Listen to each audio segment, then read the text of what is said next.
Hola, buen día. Mi nombre es Ana María Gutiérrez. Soy economista de la Universidad de AN. En compañía de mis compañeras Evelyn Méndez y Lina Molano, ingenieras químicas también de la Universidad de AN, el tema a tratar que nosotros escogimos fue el microorganismo Staphylococcus. Este microorganismo fue descrito por primera vez en 1980 en la ciudad escocesa de Aberdeen por el cirujano Alexander Oxton. Este microorganismo es un agente patológico ubicado que es considerado como el microbiota normal. Se encuentra normalmente en la piel del individuo sano, pero en ocasiones en las defensas de la piel que caen durante el momento normal de una persona, pero llega a causar una enfermedad. Indica que el principal grupo de riesgo son los pacientes hospitalizados y las que son inmunocomprometidos. Cerca más o menos de 2 millones de personas han sido colonizadas mundialmente por este microorganismo. Los seres humanos comunes normalmente indican que del 30% al 50% de los alumnos son sanos, están colonizados y entre el 10 y el 20% se mantienen colonizados persistentemente.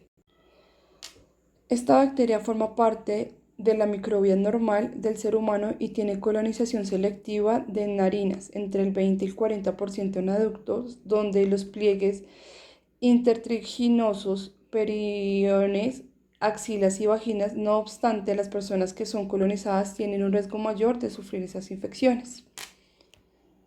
Normalmente este microorganismo llega a estar en su preferencia en personas con diabetes tipo 1, en usuarios de drogas intravenosas tipo 8, pacientes con hemodiálisis, pacientes quirúrgicos y personas con SIDA. Los Staphylococcus se diseminan normalmente en las actividades domésticas y comunitarias, tales como cuando hacen camas, vestieres o hacen desvestieres. El equipo de salud normalmente es el principal vector biológico que se disemina esta bacteria. Normalmente las personas que tienden a tener manipulaciones con los alimentos tienden a intoxicar y a tener intoxicaciones alimentarias. Esta epidemia y este crecimiento de infecciones normalmente comenzó desde 1970. Durante el periodo de 1990 y 1992 fue uno de los agentes etiológicos de neumonía adquirida en hospitales principalmente. Normalmente los factores de riesgo que predisponen a infecciones graves son normalmente en síndromes, anticuerpos, lesiones cutáneas, persistencia de cuerpos extraños, infecciones de otros agentes, algunas enfermedades crónicas, consumo de antibióticos, defectos de fagocitosis y defecto de los anticuerpos.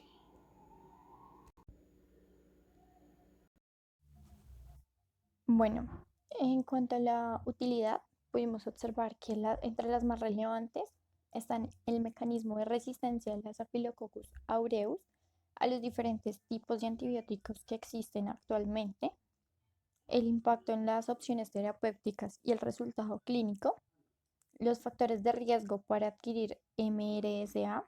Cabe aclarar que el MRSA es el nombre de la infección que provoca la Staphylococcus y que a pesar de que no genera un daño tan grande, es reversible y pues debe ser también tratada. A esto se le unen los nuevos medicamentos y diferentes terapias. Bueno, básicamente el artículo está desarrollado en varias fases, pues la principal y la más esencial fue el estudio y el análisis del comportamiento de las Staphylococcus. Este estudio y análisis se realizó ante la reacción que tiene esta bacteria a los antibióticos, lo que pues se pudo observar al hacer este análisis es que estas bacterias tienen una forma bastante particular de generar resistencia a los antibióticos generados.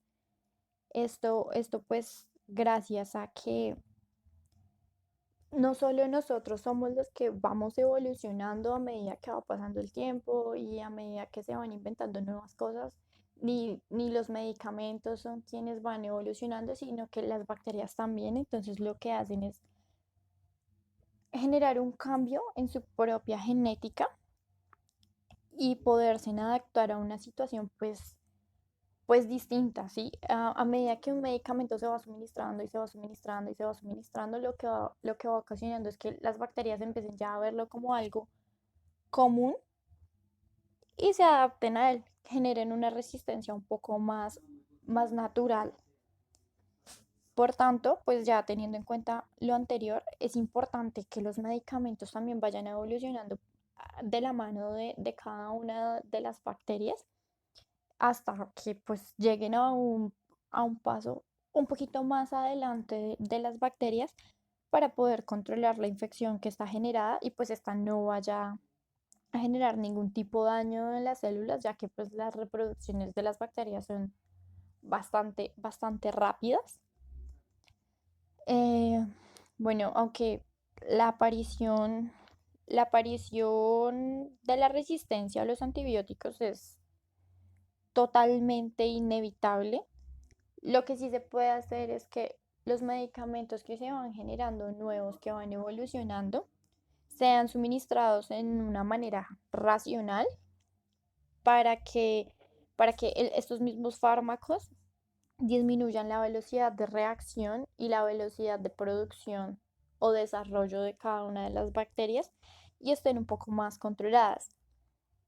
Todo esto nos deja claro que los antibióticos pues alteran el microambiente de cada una de las bacterias y a su vez pues estos crean ventajas selectivas para, para controlar los microorganismos que son altamente resistentes. Continuando con la explicación anteriormente dada por mis compañeras, presentaré los resultados del artículo escogido. Como primer resultado, tenemos en cuenta la frecuencia de resistencia del estafilococo dorado por beta-lactasa. La beta-lactasa es una enzima encargada de generar la resistencia hacia los antibióticos, principalmente hacia la penicilina.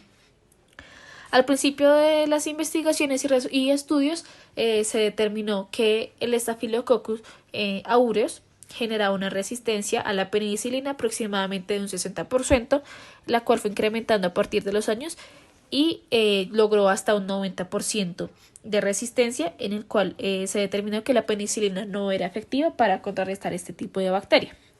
Como segundo resultado, se determinó que la bacteria ha generado una variación genética que se encuentra codificada con el gen MECA. Este gen es encargado de la resistencia de los antibióticos, por lo cual modifica su estructura de su proteína de ligadora o fijadora a la penicilina.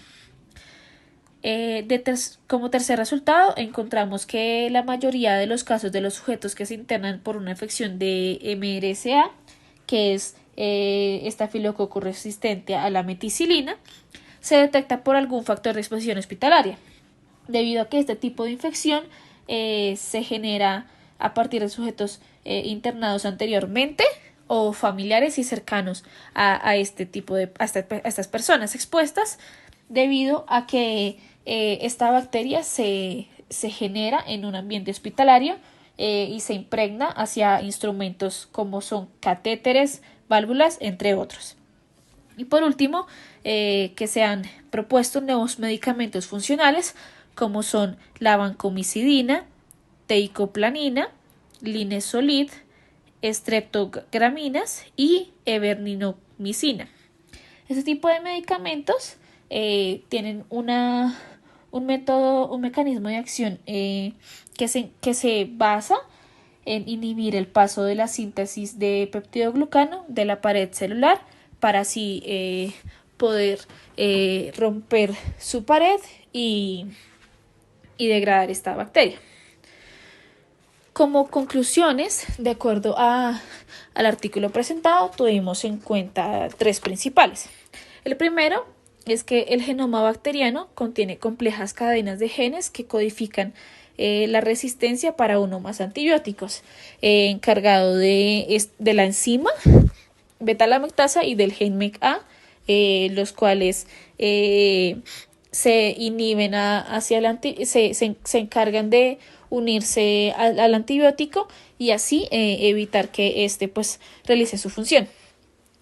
Como segunda conclusión, tenemos la resistencia a la meticilina con cepas de Staphylococcus aureus, la cual es un problema creciente en el ámbito mundial, debido a que es una de las bacterias que menos se ha podido controlar por su resistencia a los antibióticos y por su variación genética, la cual hacen que al inicio el antibiótico sea funcional, pero a lo largo de los años esta bacteria genere una resistencia, la cual el antibiótico ya no pueda ser presentado eficazmente hacia los infectados.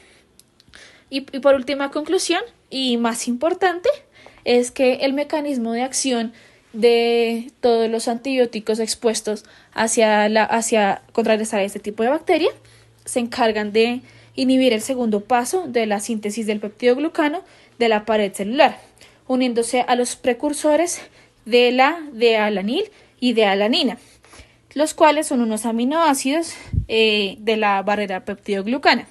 Todo esto para así romper su pared celular. Además de ello, alterar la permeabilidad de la membrana citoplasmática, teniendo un efecto